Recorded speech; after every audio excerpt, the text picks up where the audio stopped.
If there's a problem with today's entertainment industry, if there's one that I'm going to address in this particular video, it's the brutal information dump in most previews. And I don't know if I can entirely blame studios for that. Maybe a chunk of the blame is on us as viewers, wanting to know if we're going to be wasting our time on another dud, or if there's something unusual and fresh this time around. But as Pauline Kael famously quipped, it's not what a movie's about, it's how it's about it.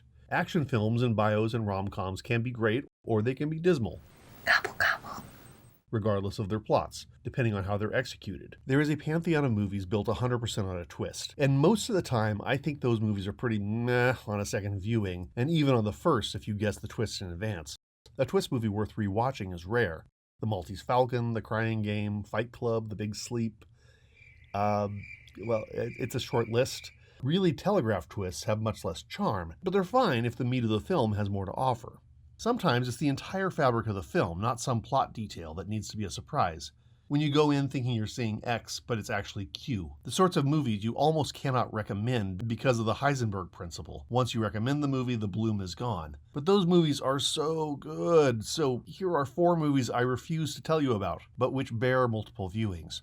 Please do not Google or IMDb anything about these films. Just watch them like the replay of a football game that you couldn't watch live and spent the whole day avoiding spoilers from social media. Number 1, Safety Not Guaranteed.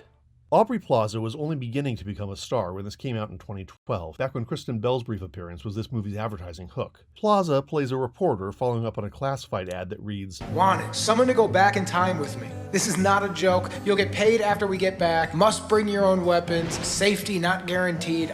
How could that possibly go wrong? Well, I'm not going to tell you. Number 2, Tucker and Dale vs. Evil.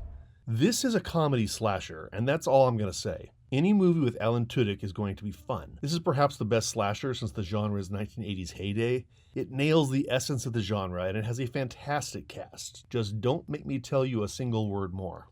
Number 3, Let the Right One In.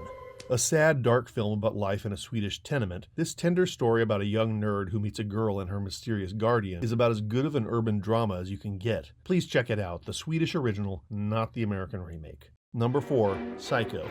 So I know the boat's probably sailed already on this one, but if by some miracle you have not heard everything about this massive Hitchcock classic, just watch it with no knowledge. A young woman steals a wad of cash from her company and goes on the run. Everything that happens after that is pop culture common knowledge, but I really wish it was not.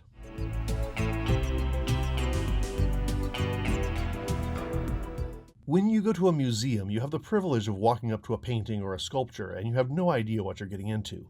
Movies, sadly, don't afford that same freshness because they're such an expensive risk to make, and the process is complicated. I totally respect that, but I wish sometimes I could be released into a bubble of non-knowledge. But then you need to slug through all the dreck to find the gold. I hope this short video gives you the nudge to indulge in a surprise. Just please don't read the descriptions or watch any of the trailers. One day